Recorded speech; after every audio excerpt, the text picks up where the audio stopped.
A federal grand jury in Detroit today charged the 13 top leaders of the Weathermen with plotting to bomb public buildings in Chicago, Detroit, New York, and Berkeley, California.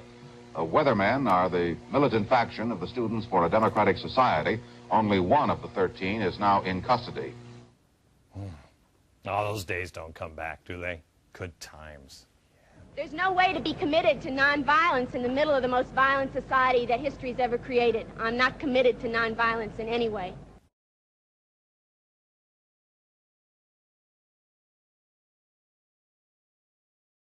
That's Bernadine Dorn. That's the wife of Bill Ayers, neighbor of Barack Obama, in whose house he began his political career. She was speaking then for the Weathermen, explaining what's driving their reign of terror. Hello. I'm going to read a declaration of a state of war. This is the first communication from the Weatherman Underground. Kids know the lines are drawn. Revolution is touching all of our lives.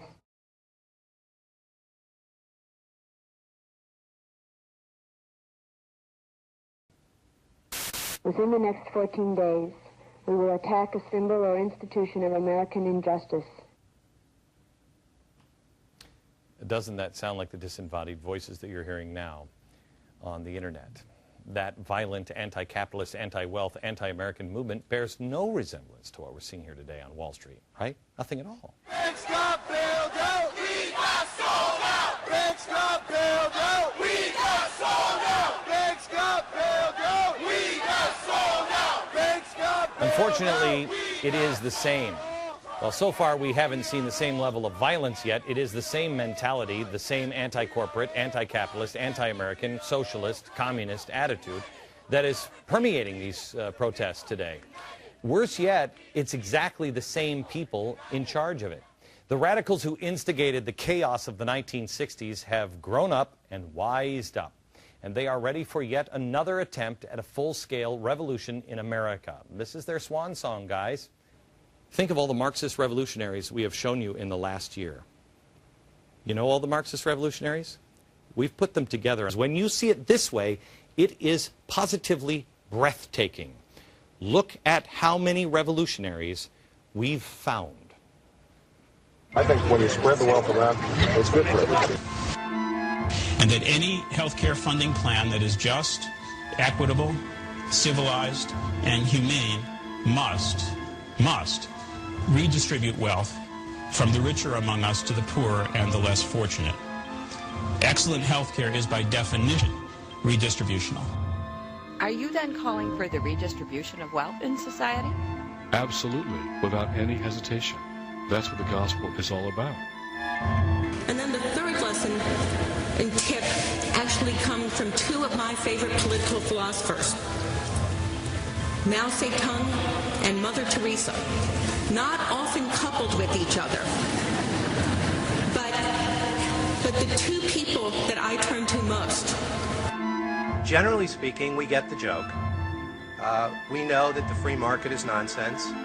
We know that the whole point is to game the system, to beat the market, or at least find someone who'll pay you a lot of money because they're convinced that there is a free lunch. We know this is largely about power, that it's an adults-only, no-limit game. We kind of agree with Mao that political power comes largely from the barrel of a gun. Workers of the world unite. It's not just a slogan anymore, it's a way we're going to have to do our work. I think the debate for the new generations, instead of capitalism or socialism, is we're going to have both, and then which proportion of each should we have in order to make this all work? It's a much more sensible debate. But the dream was not to put one black family in the White House. The dream was to make everything equal in everybody's house. If what you mean by economic equality is floors for everybody and ceilings for everybody, well, floors, absolutely. Ceilings, probably. You have a consumption tax. Certainly a consumption ceiling, great. Because we have been guided by a Republican administration who believes in this simplistic notion that people who have wealth are entitled to keep it, and they have an antipathy towards the means of redistributing wealth. You state up front that your starting point is, quote, no-nonsense Marxism, unquote. But you dispel all the negative images we have been programmed to conjure up with just the mention of that word socialism or Marxism. The wealthy are getting way too wealthy, and the middle-income class is left behind. When it gets out of whack, as it did in the 20s and it has now, you need to do some redistribution. This is a form of redistribution. Definitely. If you redistribute too much, then the system doesn't work because you take the incentive out of it. No more broken treaties. No more broken treaties. Give them the wealth. Give them the wealth. Give them the dignity. Give them the respect. The rich are not paying their fair share in any nation. And guess what this liberal will be all about? This liberal will be all about socializing, would be about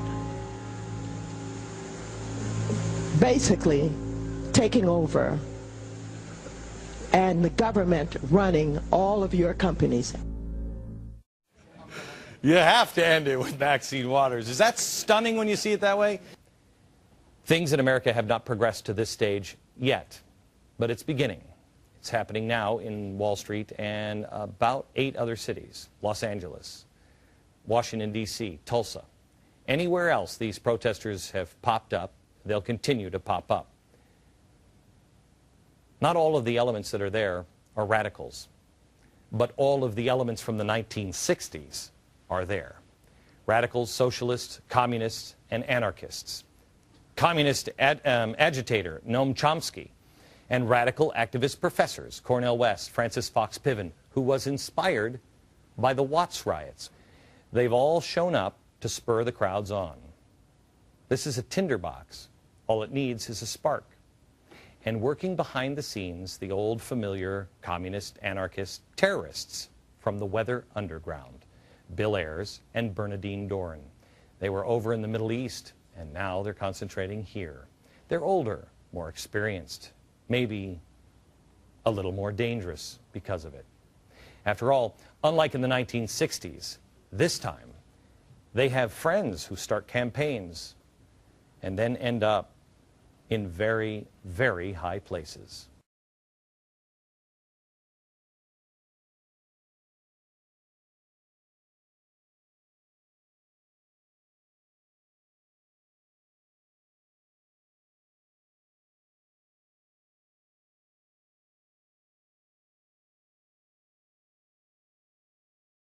The days of rage, Occupy Wall Street protests. What are these? What is this that we're seeing? Things turned violent over the weekend. 80 protesters have now been arrested for interfering and clashing with police on the streets. It has been 10 days since these protests began, and the president hasn't made any comment on them. Isn't that strange? I mean, here's the president of the United States who says we got to stabilize the system. We have to make sure that everybody knows that we're stable. We got to get more money to the banks. We got to get more money to the banks so things remain stable. But it has been 10 days, and he hasn't spoken out one bit about this. Even further, 10 days since the riots began, or the outcropping of these hippies. It was 188 days since we have exposed SEIU's Wall Street plan, where they outlined all of this and said, here's what they're going to do. 188 days ago, I told you this news. No one else has reported on it in the mainstream media. The president has been silent for 188 days. Day 24 of Occupy Wall Street. Word is spreading fast that if you head down to Wall Street now, it's a great place to eat, get free food, get stoned, get drunk, and have sex. Zuccotti Park is the name of the park here in New York. It's now a camping and staging area for the protesters, and it is starting to resemble a modern-day Sodom and Gomorrah. Sarah, in the paper today, she's 19 years old. She tells the New York Post that Zuccotti Park, quote, makes me kind of think of what Woodstock must have been like. I haven't hooked up with any guys, but one of my friends did, and have sex with him in a tarp. Oh. Oh, that's so romantic. You old-fashioned kids, you. Oh, that's great. Oh, what girl doesn't dream of ending up in a sexual encounter with a strange man in a tarp in a park that smells like urine in New York City? No, and it's even better if you're surrounded by a bunch of drugged-up hippies trying to relive Woodstock. Oh, 1968, there we come, huh? The oppressed, the brave, the protesters are also doing their best to rough it. 26-year-old Cameron says this: people say that they're here for the cause, but the real reason is the free food. On my third day, they had smoked salmon with cream cheese. Oh, nice, huh? You know how much smoked salmon is a pound? $16. I eat better here than I do with my parents. Can I tell you something?